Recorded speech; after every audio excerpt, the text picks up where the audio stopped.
नमस्कार, मैं आपके साथ अब्दुल करीम और आप देख रहे हैं प्राइम टीवी। खबरों की शुरुआत करते हैं। अलीगढ़ की तहसील इगलास के गांव तेरा का एक जवान महाराष्ट्र में पेट्रोलिंग करते वक्त हादसे का शिकार हो गया, जिसमें उसकी मौत हो गई। आज जब उसका पार्थिव शरीर गांव लाया गया तो वहां जनसैलाब उमड़ पड़ा। हर किसी की आंखों में आंसू थे।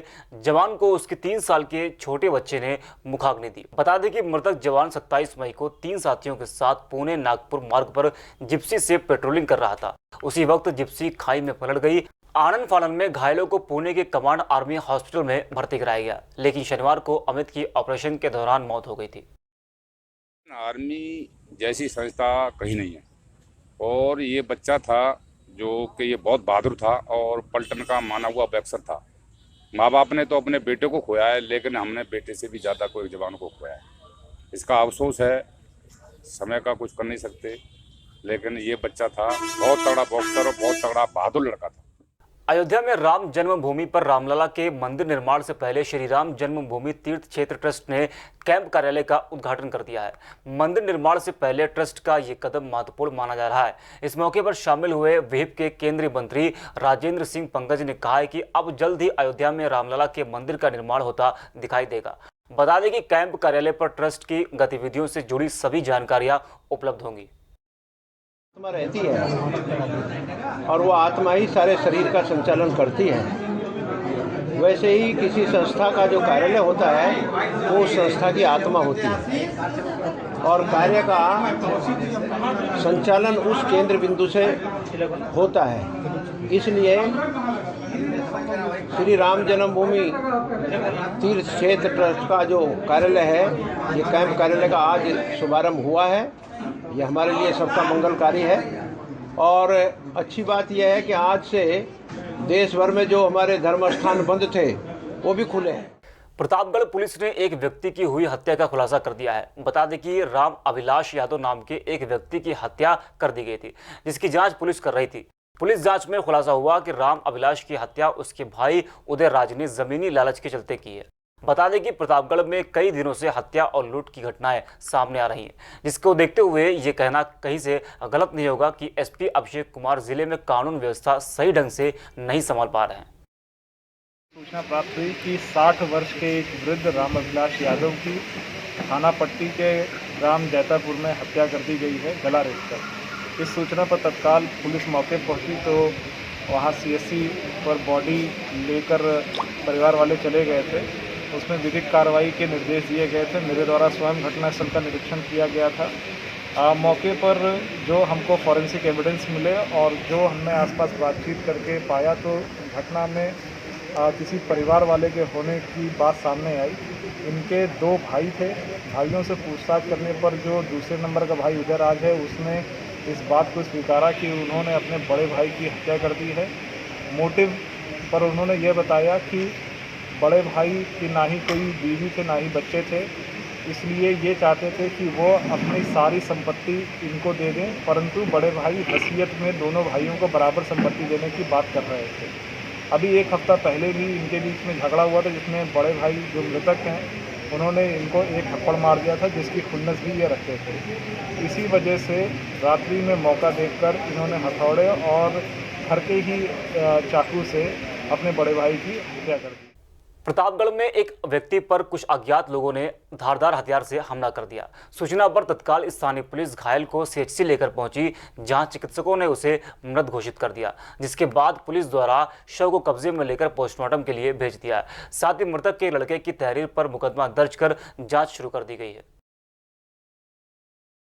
यहाँ पर ये सूचना मिली थी लगभग रात के 2:30 बजे कि यहाँ पर एक 60 वर्षीय वृद्ध रामविलास यादव की किसी ने गला रेत कर हत्या कर दी है जी। तो मौके पर तत्काल उस समय पुलिस पहुंच गई थी और यहाँ पर आपने जैसे देखा कि कॉर्डन हमने क्राइम सीन का कर दिया है। इसमें एक व्यक्ति को बाइस्तबा में परिवार वालों ने बताया है, वो हमारी हिरासत में, हम उससे पूछताछ कर रहे हैं। अभी यहाँ पर फॉरेंसिक टीम भी आके गई है, वो जितने भी फॉरेंसिक एविडेंस यहाँ से मिले हैं उसकी एनालिसिस कर रही है और हम बहुत जल्द ही इस घटना का खुलासा कर देंगे।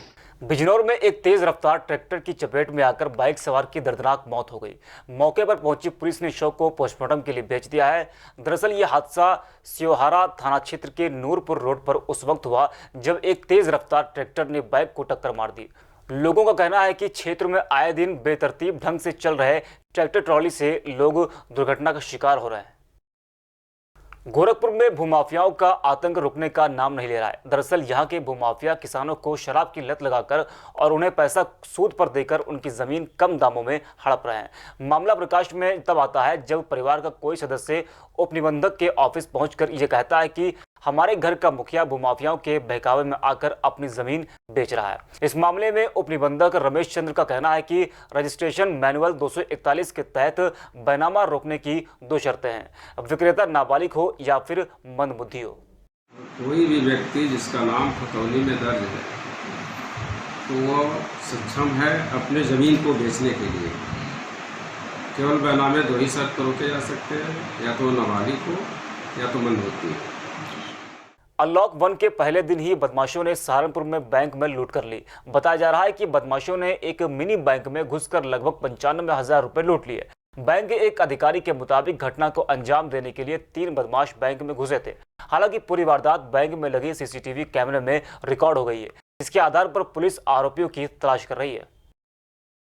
एक जन सेवा केंद्र कंप्लेनेंट चलाते थे, वहाँ पे आज सुबह 7:15 बजे के आसपास अपने दुकान से लैपटॉप और उसमें कुछ कैश भी था लेके अपने मोटरसाइकिल में रखे थे, फिर वापस दुकान के ओर चले गए थे। इतने में पीछे से एक लड़का आया और वो बैग और लैपटॉप्स वगैरह लेके एक मोटरसाइकिल में बैठ के वहाँ से भाग गए थे। सूचना के मिलते ही मौके पर अधिकारीगण पहुँच गए थे और उसकी जांच करके एफआईआर लिखा जा रहा है। तुरंत उसमें अभी कॉम्बिंग भी कर रहे हैं, चेकिंग भी कराया गया था। जल्दी से जल्दी केस को वर्कआउट किया जाए। झांसी की मोटू तहसील में उस वक्त हंगामा मच गया जब वहां के किसानों ने परिसर में अन्ना जानवरों को लाकर छोड़ दिया। हालांकि प्रशासन के लोगों और किसानों में तीखी नोकझोंक के बाद किसान परिसर से अन्ना जानवरों को लेकर वापस चले गए। दरअसल किसानों का कहना है कि उनकी फसल अन्ना जानवरों द्वारा बर्बाद की जा रही है, जिसकी शिकायत उन्होंने एसडीएम से की थी, लेकिन कोई सुनवाई नहीं हुई। सवाल ये उठता है कि आखिर किसानों की समस्याओं को आखिर कौन समझेगा। क्या मामला है? गाय ये मामला है कि 2 साल से हम लोग ज्ञापन दे दे के परेशान हैं। आज तक कोई भी गौशाला की सुनवाई नहीं है, ना गाय का कोई हमारे पास जो है उसकी सॉल्यूशन कर रहे हैं ये लोग पूरा। और एक सांड के कारण हमारे यहाँ एक आदमी मर गया है, 3 लोग घायल हैं। गाय लेके आए हैं, इसका हमें तहसील में लेके आए हैं, हमें समाधान चाहिए इसका। अधिकारियों का क्या कहना है? अधिकारियों का कहना है कि आपका जो है आपने डस्टबिन में डाल दी है, वो आप लोग जा सकते हैं। शाहजहांपुर में लगातार तेजी से बढ़ते कोरोना पॉजिटिव मरीजों को देखते हुए डीएम ने मौजूदा हालातों को बेहद खतरनाक बताया है। शाहजहांपुर में भी धार्मिक स्थलों को खोले जाने की सशर्त अनुमति दे दी गई है। धार्मिक स्थलों में सिर्फ 5 लोग ही एक बार में अंदर जा सकेंगे। जिला अधिकारी का कहना है कि कोरोना वायरस को लेकर जिला खतरनाक स्थिति में है, जिसके चलते लोगों से अपील की गई है कि वो सोशल डिस्टेंसिंग का ध्यान रखें। कल सभी धर्म गुरुओं को बुला के जो वहाँ क्या क्या नियमों का पालन करना है इसके संबंध में सभी को ब्रीफ कर दिया गया है और सभी क्षेत्राधिकारी थानाध्यक्षों को बताया गया है कि जो शासन द्वारा जो दिशा निर्देश मिला है उसका अक्षरशः पालन करने के लिए, और सभी गाड़ियों में माइक वगैरह लगवा के लोगों को अवेयर भी किया जा रहा है कि मास्क कंपलसरी पहने। जो नहीं पहन रहे हैं तो उनके खिलाफ कार्रवाई भी कर रहे हैं और सोशल डिस्टेंस मेंटेन करने के लिए बार बार अपील कर रहे हैं। फर्रुखाबाद में युवा कांग्रेसी मेरा शहर मेरी जिम्मेदारी अभियान के तहत पूरे शहर को सैनिटाइज कर रहे हैं। यह अभियान पार्टी के जिला अध्यक्ष शुभम तिवारी के नेतृत्व में किया जा रहा है। बता दें कि इस अभियान को पूरा करने में पूर्व विदेश मंत्री सलमान खुर्शीद और लुइस खुर्शीद एक अहम भूमिका निभा रहे हैं। यूथ कांग्रेस लगातार पूरे फर्रुखाबाद शहर के विभिन्न मोहल्लों में अब तक लगभग 40 से 45 मोहल्लों में हम लोग कर चुके हैं पिछले 2 दिन में। आज नुनहाई मोहल्ला और तियान और ये पूरा इलाका जो लगता है यहाँ से लेकर मटिया देवी तक उन सभी सैनिटाइजेशन का प्रोग्राम है। और ये व्यवस्था हम लोग को जो है आदरणीय सलमान खुर्शीद साहब और लुइस मैडम द्वारा जो है जाकिर हुसैन ट्रस्ट के द्वारा उपलब्ध कराई गई मशीन और सैनिटाइजेशन की दवा जो है उसके द्वारा हम ये काम कर रहे हैं। यूथ कांग्रेस में श्रमदान करते हुए एक उद्देश्य बना के कि हमारे शहर में जो हमारी जिम्मेदारी है उसके नाते प्रत्येक घर के चौखट तक हम ये दवा पहुंचाने का प्रयास करेंगे ताकि कोरोना जैसी महामारी को यहीं खत्म किया जा सके, यहीं दफन किया जा सके। अंधविश्वास के चक्कर में मत पड़े। इस बीमारी को भगवान मत बनाए, इसे बीमारी ही रहने दे, लेकिन इसके लिए ऊपर वाले से दुआ जरूर करें कि ये बीमारी जल्द खत्म हो जाए। भीड़ के साथ आप पूजा करने जाएंगे, उसमें न जाने कौन कैसा व्यक्ति है और फिर आपकी एक गलती की वजह से मुसीबत खड़ी हो जाएगी। तो अपने को बचाइए और दूसरों को भी। धन्यवाद।